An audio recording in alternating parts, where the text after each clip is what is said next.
This podcast is not sponsored or supported by any business or organization. The views reflected on these podcast episodes are my own. Please be aware I am not a medical expert, travel agent, or any other kind of expert. Hey everyone, welcome to the Eat, Explore, Love podcast. I'm Ashley. This podcast is based off of my blog of the same name, Eat, Explore, Love. It talks about the unique challenges in traveling around the world when you have celiac disease.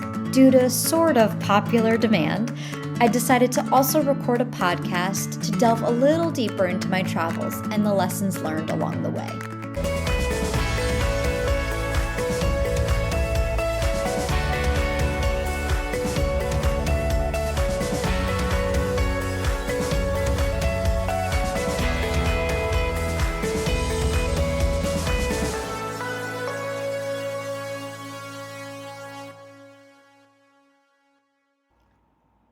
Welcome back to another episode of Eat, Explore, Love. This week, I'm so happy to talk about the joys in getting to revisit that city that you love. Amsterdam is one of my top favorite cities in the world. It's also my top recommendation as a city for young people to check out if they want to do a study abroad program. My love for Amsterdam started in a way that's not typical. Most people think of Amsterdam and think of either being able to smoke weed or checking out the red light district. But for me, I got introduced to Amsterdam through a book entitled The Diary of Anne Frank. I read Anne's diary for the first time when I was either in 7th or 8th grade. We read the play in our 8th grade English class. My English teacher had me read the part of Anne Frank. Usually when we read plays, everyone got a turn reading a different part each day. But my teacher kept me reading Anne Frank's part from beginning to end. I carried the diary with me everywhere I went. People started commenting that they thought I looked a little bit like her. She's probably my favorite historical figure. Her bravery and the fact that she never lost hope in the good in humanity is something I aspire to. She passed away at 15 years old in the Holocaust, and it amazes me the level of maturity and perspective that she had at the time she was writing her diary. Was around 13 to 15 when she got captured. When I was in my senior year of high school, the community theater I grew up performing at was doing the Diary of Anne Frank. Even the jocks at my school somehow heard about it, and people kept telling me I should audition for it. I was going to anyway, but appreciated all the support. I auditioned, and I got the part. I got a lot of attention for my performance in the Long Island community theater circles. People at school would bring in newspaper clippings to show me they saw me in the local paper. That was the time where I got my 15 minutes of fame. My journey with Anne Frank continued when I was studying abroad in London. I booked a weekend trip to Amsterdam. My only interest was seeing the Anne Frank house, and I got to go see it. My flight had been delayed a bunch of times, so I got there way later than I wanted to, but I arrived on a Saturday night. I went to go take a walk because I knew I needed to be at the Anne Frank house first thing in the morning so I could make sure I got in for the day. And it's a little bit different now. You need to book months in advance if you want to be able to get to the Anne Frank house. But at the time, that's all that you needed to do was show up and be one of the first people in line. So I went and scouted out and tried to see the distance between my hotel and the Anne Frank house, see how long it would take me so I could time it out all perfectly. And as I was walking, the streets were bare. It was a cold winter night. And as I turned the corner, I saw the Westatoren. Now, someone had told me that the Westatoren never chimes anymore. I don't remember who or where I heard that from, but I had that idea in my head. And in the diary, she talks about how soothing that church bell ringing would be for her. And so I took it all in and got the location of the attic. And all of a sudden, the Westatoran church bells chimed, and I had such an emotional release. I had been waiting since I was 12 years old to be able to have this experience, and here I was having it. And it was magical and just as inspiring as Anne Frank herself. So it was incredible. And I went back the next morning. I was one of the first people in line, and I got to go and have that experience. And I don't typically like going into museums. I have a really not so great back, and to just stand is very difficult for me. I like to keep moving, but I really took my time at the Anne Frank house. And I didn't take out my phone, I didn't take photos of anything, and I just had a spiritual experience, for lack of a better term.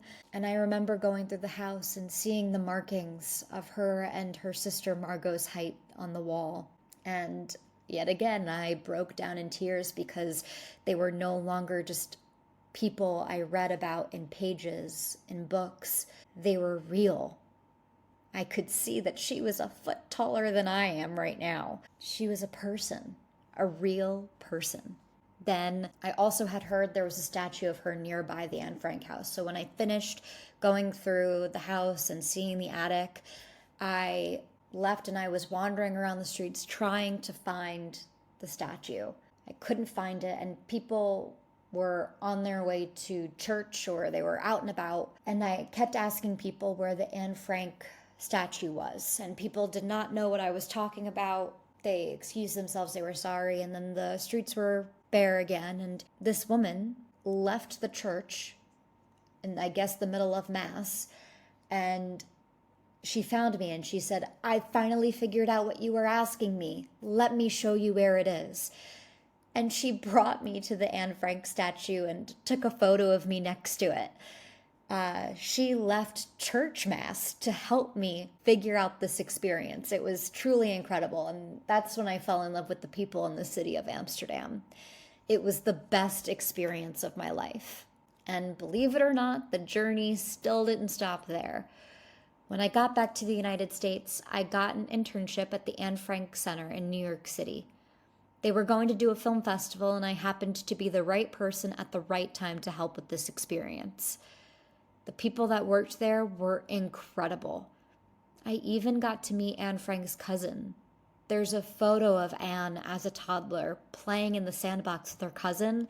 I met that cousin. Her cousin's granddaughter was going to the LaGuardia High School at the time. It's also known as the Fame School. They all came to a screening we were doing of the I Am Malala documentary. The impact the entire experience Anne Frank has made on my life is difficult for me to put into words. She's the reason for any of the activism I have attempted to do in my life. I got to document the stories of Holocaust survivors and hear from their children. Although the children themselves were not alive until long after their parents were able to get out of those concentration camps, the Holocaust still had a tremendous impact on their lives all those years later. The lessons I learned while interning at the Anne Frank Center USA take up so much brain space, and it motivates me every single day to try and make the world a better place. So that was all my introduction to Amsterdam. I've gotten to go back since, and it was just as amazing the second time around. This time I went to go see where Anne Frank lived prior to her being in the attic. There's only one piece of live footage of Anne, and it's her sticking her head out the window, looking at this wedding that's happening at the entrance to her building, and she kind of looks around and smiles at the scene happening below her. So I went to go check out that location where she lived, and there's a statue of her there too. The second time I went to Amsterdam, it was work-related, so I mainly just walked around the city. It felt a little weird to go to the red light district. It's something I'm intrigued to check out, but maybe not on a trip by myself. Getting to experience a city multiple times, you get a whole new appreciation for it.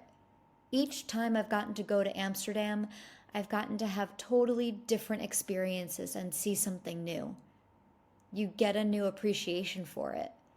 And there's still more for me to see in Amsterdam.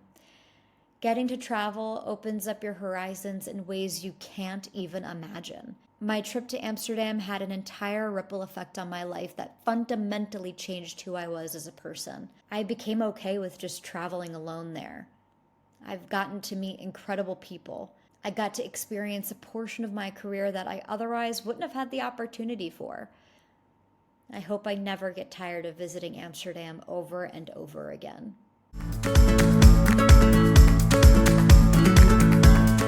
Thank you for joining me this week for all the fun journeys and lessons learned on my big adventure called life.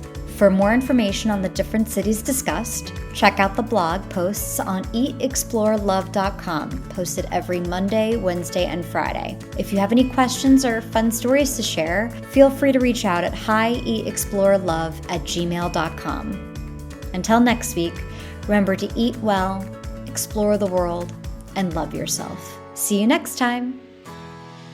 This episode is produced, scripted, and edited by me, Ashley. Special thanks to Sarah Mientka.